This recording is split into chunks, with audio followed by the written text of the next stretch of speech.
Across the UK, people owe over £67 billion on their credit cards. That's not just a number, it's real money owed by real people, a quiet weight that follows you everywhere. Debt feels personal, isolating, even though millions are in the same boat. It's about the mum in Manchester, the builder in Bristol, the student in Glasgow, ordinary people facing extraordinary pressure. We rarely talk about it, which only makes it worse. But you're not alone. This is a shared struggle, and it's time to face it together. Let's pull back the curtain on credit card debt and find out how to break free. Remember your first credit card? It felt like freedom, a shiny bit of plastic promising endless possibilities. Banks make it easy to spend, using words like credit and limit to make debt sound positive. Tap, swipe, spend. It barely feels real. But that convenience is a trap, turning a helpful tool into a dangerous cycle before you even notice. The promise of freedom can quickly become a cage of debt.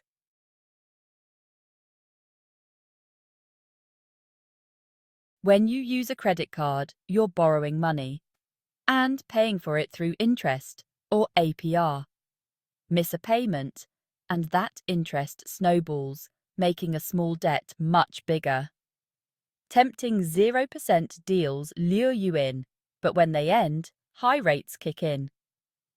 The system is designed to be confusing and profitable for banks, not simple for you.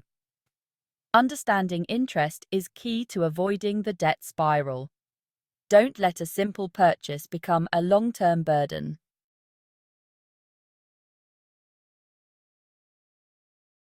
The minimum payment looks manageable, but it's a trap. Most of your payment goes to interest, barely touching the actual debt. Pay only the minimum, and you could be stuck for years, paying double or more. It's an illusion of progress that keeps you running in place. The banks profit while you stay chained to your debt. Breaking free means paying more than the minimum, every time.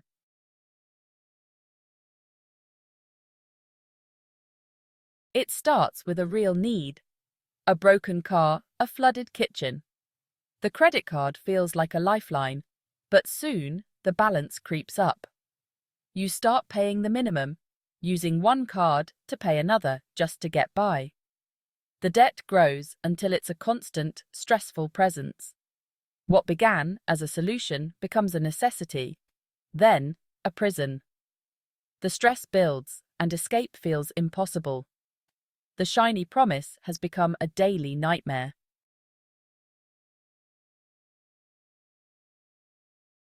Social media shows us perfect lives. Holidays, gadgets, upgrades. The pressure to keep up is intense, and credit cards offer a quick fix. We buy into a lifestyle we can't afford, chasing fleeting happiness. The thrill fades, but the debt remains. It's a cycle driven by comparison and clever marketing. Credit cards become the key to a dream that's never quite real. There's a strange comfort in spending.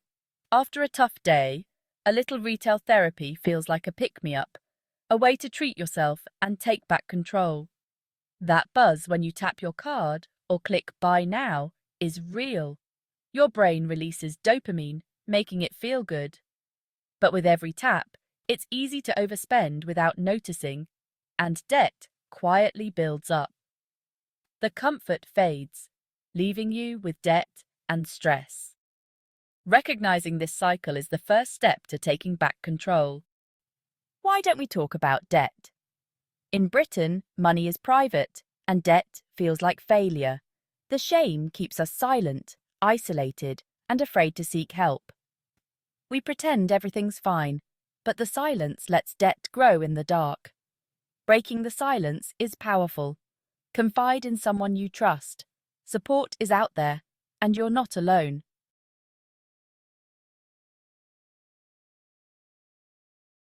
Humans are naturally optimistic creatures. We tend to believe that things will be better in the future. This is generally a good trait. It helps us get through tough times and strive for better things. But when it comes to credit card debt, This optimism can be a dangerous trap. We put a large purchase on the card, a new sofa, a holiday, Christmas presents for the kids, and we tell ourselves a comforting story. I'll get a bonus at work soon, we think. I'll pay this off in a couple of months, no problem. We overestimate our future ability to pay off the debt and underestimate the likelihood of other expenses cropping up. This is known as the optimism bias. We genuinely believe we'll have more money and fewer problems in the future. So, taking on debt now doesn't feel that risky. The credit card companies rely on this bias. Their buy now, pay later model is built on our belief that later will be a more financially stable time. We sign up for the card, confident that we'll be disciplined enough to pay it off in full each month. We take the 0% interest deal, certain we'll clear the balance before the high standard rate kicks in. But life, as it so often does, has other plans. The reality is that the future is just as unpredictable as the present. The expected pay rise might not happen. The car might suddenly need a new clutch. Your freelance work might dry up for a month. When these things happen, our optimistic plan to pay off the debt goes out the window. Instead of clearing the balance, we find ourselves struggling just to make the minimum payment. The debt we thought we could handle easily suddenly becomes a long-term burden. Our own positive outlook has, ironically, led us into a financial corner that is very difficult to get out of. It's a psychological blind spot that affects almost everyone. We're not being stupid or reckless. We're just being human. We're wired to hope for the best. But when you're dealing with high-interest debt, this optimism needs to be tempered with a dose of realism. It means looking at your finances not just as they could be, but as they are right now. It means creating a budget based on your actual income, not your hoped-for income. Acknowledging this bias is key. It allows you to make more cautious, realistic decisions and avoid taking on debt based on a future that might never arrive. Debt isn't just about money. It affects your health. Anxiety from debt seeps into your life, impacting your well-being. Sleepless nights and stress are common. Financial stress links to health issues like high blood pressure. It also affects mental health, leading to depression. Research shows debt worsens mental health. Addressing debt is crucial for overall well-being. Money is one of the biggest sources of arguments for couples, and debt just pours petrol on that fire. When one or both partners hide debt, it creates secrecy and mistrust that can tear even the strongest couples apart. The trust that is the bedrock of any strong relationship is shaken, and dreams like buying a house or starting a family suddenly feel at risk. But when couples finally talk honestly about debt, it's the first step to healing and working through it together. Long-term credit card debt doesn't just affect your present, it puts your future on hold. Dreams like owning a home, starting a family, or launching a business feel out of reach.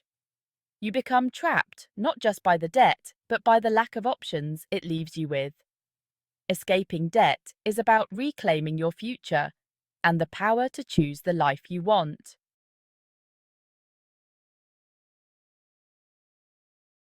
To really get to the bottom of this, I spoke to financial experts and psychologists. Their message was clear. We need to stop looking at debt as a simple maths problem. Dr. Thomas Richardson, a clinical psychologist who specializes in the link between money and mental health, told me something that really stuck. He said, "For many, debt isn't a spending problem, it's a coping problem.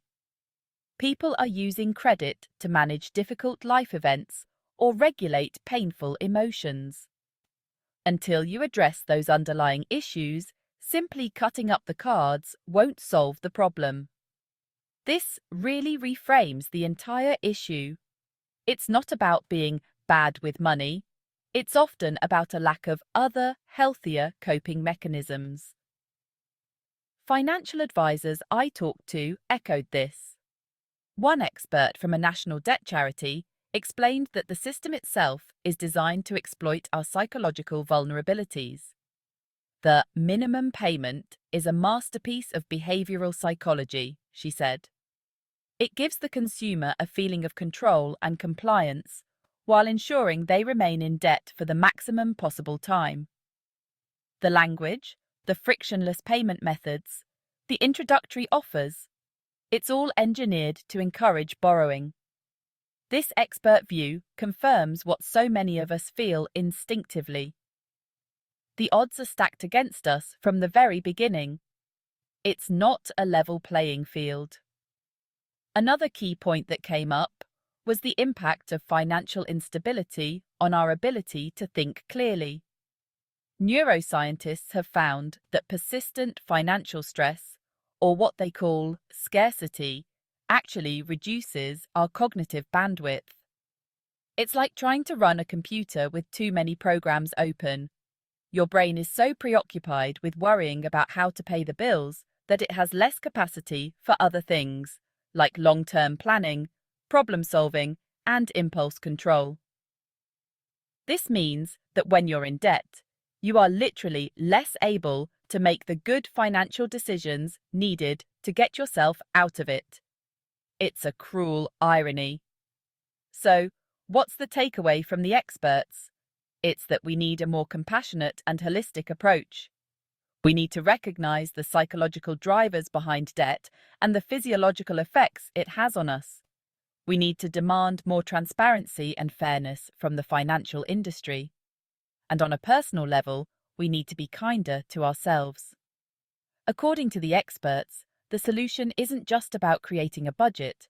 It's about understanding your emotional triggers, finding new ways to cope with stress, and breaking the cycle of shame by talking about it. The problem is complex, and the solution has to be too. This is where you stop talking about the problem and start taking action.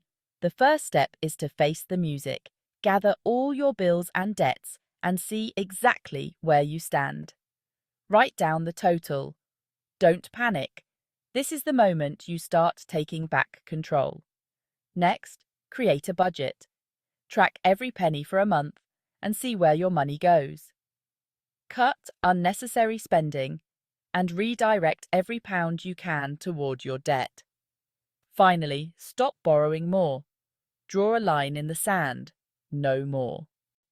When tackling debt, you can use the snowball method, paying off your smallest debt first for quick wins, or the avalanche method, which targets high-interest debts to save money long-term. The best plan is the one you'll stick with. If you're struggling, reach out for help. Organizations like Step Change and Citizens Advice offer free expert support. Celebrate small victories, be kind to yourself, and remember, getting out of debt is a marathon, not a sprint. We've been on quite a journey. Over £67 billion owed on credit cards in the UK, an overwhelming number. We've seen how debt can feel like quicksand, pulling people under, causing sleepless nights and anxiety. But you are not alone. This is a shared struggle, not your fault. There is always a way out. Taking those first steps is powerful. Freedom from debt is possible, and it's a second chance at life. What does your future look like? Imagine being in the driver's seat, opening your post calmly, sleeping soundly, and having honest, stress-free conversations about money. This is the reality that awaits you on the other side of debt, a future filled with hope, peace of mind, and freedom. It all starts with one small step today. You can do this.